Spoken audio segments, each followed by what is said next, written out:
January 13th, Saint Veronica of Milan. Veronica's parents were peasants of a village near Milan. From her childhood she toiled hard in the house and field and accomplished cheerfully every menial task. Gradually the desire for perfection grew within her. She became deaf to the jokes and songs of her companions, and sometimes, when reaping and hoeing, would hide her face and weep. Knowing no letters, she began to be anxious about her learning, and rose secretly at night to teach herself to read. Our Lady told her that other things were necessary, but not this.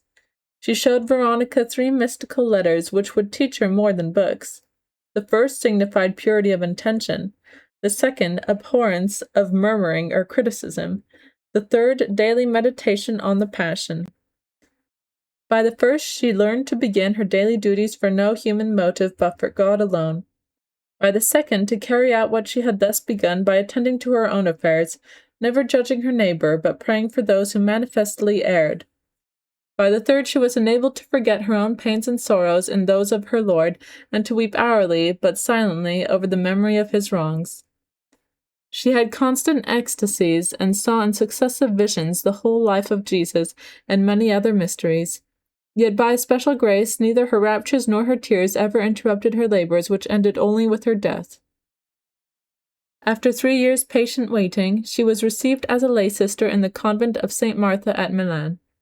The community was extremely poor, and Veronica's duty was to beg through the city for their daily food.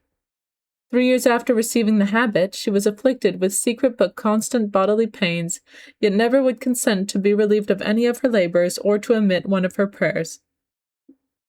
By exact obedience, she became a living copy of the rule, and obeyed with a smile the least hint of her superior.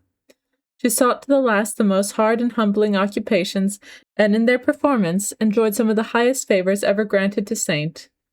She died in 1497 on the day she had foretold, after a 6-month illness, aged 52 years, and in the 30th of her religious profession. Reflection.